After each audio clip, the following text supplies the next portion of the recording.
전국 여행을 하던 바겔럼, 고난에도 멈추지 않게 되는데 하창 일기. 대전에서 바이크를 고치고 3, 4시쯤 출발, 쉬지 않고 비까지 맞아가면서 아주 어두운 9시, 10시 정도에 도착했습니다. 거제도는 생각보다 참 멀었습니다. 제가 거제도에 온 이유는 앞서 말한 남해에 대한 환상, 그리고 친한 친구가 조선소에서 숙식 알바를 하고 있었습니다. 그때 조선소 주말 근무가 있었는데 제가 온다는 말을 듣고 근무를 빼고 일하시는 분들께서 다 같이 바다에 텐트를 치고 낚시하면서 저를 기다려 주셨습니다. 아침 8시에 출발해 고장난 거 고치면서 쉬지 않고 왔다고 하니 조선소 사람들이 아주 반겨주셨습니다. 마! 뭐 봐라! 임마 독종이네. 미친 거 아이가? 한잔해라. 감동의 장어 한 사발이. 그때 먹었던 장어구이는 잊을 수 없는 맛입니다. 다음날 친구를 뒤에 태우고 거제도 한 바퀴를 돌았습니다. 집 떠나와 이 먼 외지에서 돈 벌겠다며 힘든 조선소 일을 하는 친구가 대단하다고 생각했습니다. 거제도는 제가 상상한 거 이상으로 아름다웠습니다. 태어나서 처음 보는 광경. 친구도 일하면서 거제도 구경을 한 번도 못 해봤다고 했습니다. 이때 내가 정말 잘 왔구나 라고 느꼈습니다. 저는 인생에서 가장 기억에 남는 여행을 하고 왔습니다. 제가 혼자 이곳을 왔다면 이만큼의 감동을 느끼지 못했을 것이라고 생각합니다. 즐거운 마음으로 놀러온 사람들 사이에 우리도 있었다는 것, 어찌 이 장면을 잊을 수 있을까요? 거제도 그림 같은 곳입니다. 친구를 다시 조선소 숙소로 데려다주고 저는 남해로 향했습니다. 남해는 정말로 볼 게 많은 곳이었습니다.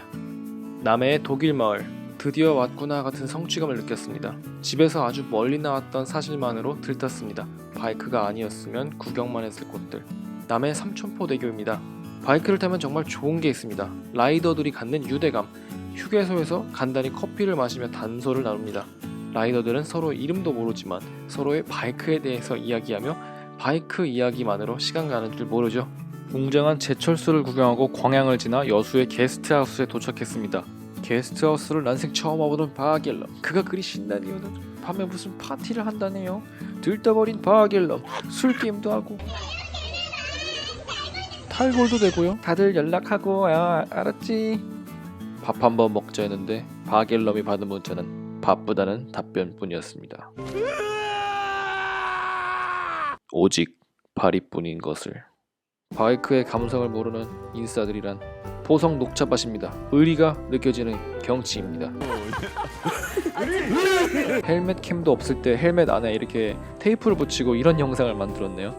그래도 VTEC 사운드가 담긴 얼마 없는 귀한 영상입니다.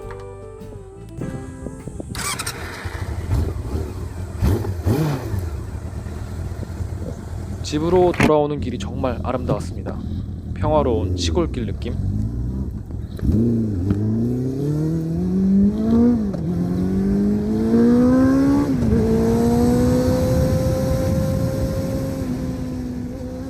지리산 노고단을 찍고 갑니다. 산을 올라가는 길은 정말로 해볼 만한 코스 중 끝없는 코너링의 천국이죠. 구불구불한 산길을 올라가면 고불디 구름 안에 있는 느낌을 받을 수 있습니다. 오, 와우. 해발 1000m가 넘는 성삼재 휴게소입니다. 그리고 등산객들한테 꼭 인사를 해주신 게 국룰입니다. 등산객들이요. 인사를 드려야 돼요. 안녕하세요.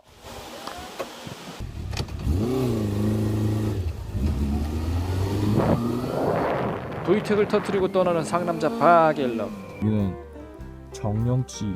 내려올 때 기름이 간당간당해서 시동 끄고 자전거 느낌으로 내려왔던 기억이 있습니다. 지금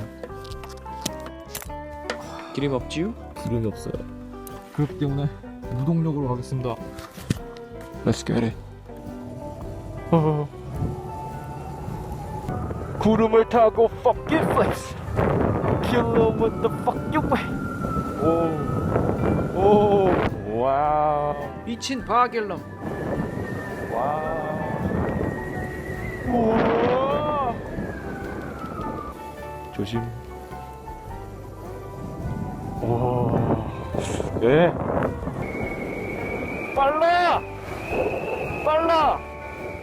비를 피해서 버려진 휴게소에 멈췄습니다. 이 반쪽짜리 전국일지 스케줄은 3박 4일이었습니다. 여행 중 빗길에 미끄러져 휘청거리고 체인까지 터진 걸 겪으니 올라오면서 느꼈습니다. 이제는 두렵다. 바이크를 타는 게 시간적, 경제적, 마음의 여유가 없었어요. 이 보통 사람들처럼 출퇴근과 휴가의 개념이 없었고 일하는 시간 외에는 항상 연습실에 있었고 심지어 쉬어야 하는 휴일에도 맘 편히 쉬질 못하고 잠이 안 올 정도로 불안 증세가 있었고 남들보다 뒤처져 있다는 열등감에 쫓기듯 살고 있었습니다. 이제는 해보고 싶은 거 많이 해봤으니 이쯤 해야 되나. 유학을 가기로 결심하고 대학교를 그만두었습니다. 그 마음가짐의 한 부분으로 더 이상 바이크에 정신 팔려 있으면 안 되겠다라는 생각을 했습니다. 잠시만 바이크를 쉬어야겠구나. 그런데 가을 어느 날 아침에 일어나서 눈을 하늘이 이렇게 발이다. 하창 저는 마지막 작별 투어를 하게 됩니다. 목적지는 경기 강원 북부 바겔롬의 남북 통일 기원 평화여행. 아니 이것은 오랜만이군. 해골바가지. 필사즉생 골육지정. 갑자기 급발진을 하는 야전 사나이 바겔롬.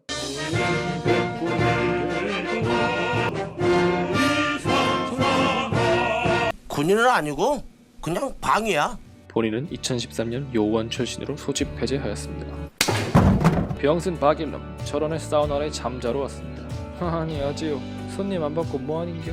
철원에서 하룻밤 자고 화천을 넘어 평화의댐으로 향했습니다. 해산터널 앞에서. 이곳은 와인딩의 천국입니다. 서울 물바다 막는 평화의댐이지요. 마지막 여행이라 생각하니 정말 아쉬웠습니다. 날씨도 너무 좋고 재밌는 코너링의 CB400은 제가 정말 좋아했던 바이크였으니까요. 2015년 가을 이 여행을 하고서 그날 저녁 저는 눈물을 머금고 매물을 올렸습니다. 언제가 될지 모르겠지만 다시 탈 수 있을 날을 기다리며 본업에 충실해야겠다는 생각이 가장 컸습니다. 어찌저찌 미국에 있는 대학에 합격했습니다. 나도 미국에 혹시 갈 수 있을지도 라는 어설픈 기대감이 있었던 것 같습니다.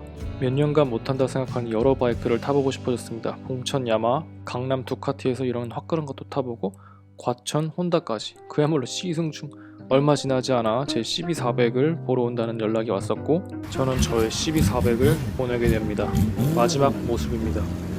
잠정적인 바접이었죠. 바이바이. 단호하게 헬멧, 보호대, 자켓 등 모든 장비를 처분했습니다. 굿바이. 거래를 마치고 집에 터덜터덜 걸어오는 발걸음이 너무나 무거웠습니다. 마음 한구석이 비어있는 그런 기분이었습니다. 관심을 돌려보겠다고 안 타던 자전거를 꺼내 바이크에 쏟을 에너지를 썼고 그래도 대리만족은 참 힘들었습니다. 갓드윙에 입문하고 열심히 옷질도 했습니다. 무엇을 해도 바이크가 주는 행복은 대체가 될 수 없다는 걸 깨달았습니다. CB400을 판 돈으로 전재산 몰빵해서 악기를 업그레이드했습니다. 사실 이 시기가 정말 많이 심란한 시기였습니다. 바이크를 못 탔던 것도 있지만 조바심과 열등감에 휩싸여 부정적인 생각에 갇혀 있었고 제가 온 길, 제가 가야 할 길 모든 게 혼란스러웠고 해야 할 것에 집중을 못했습니다. 2015년 말 저의 미국 유학은 경제적 사정으로 좌절되었습니다. 저의 드림 바이크였던 CB400, 제가 타본 것 중 최강의 성능은 아니었지만 제 인생 최고의 바이크였습니다. 앞으로도 그럴 것 같고요. 제가 타던 바이크는 어디선가 잘 달리고 있을 거라 생각합니다. 좋은 주인 만났길 바라면서 내 꿈을 이뤄준 CB400, 짧은 시간이었지만 덕분에 행복했다. 정말 고마워. 최고였어. 안녕.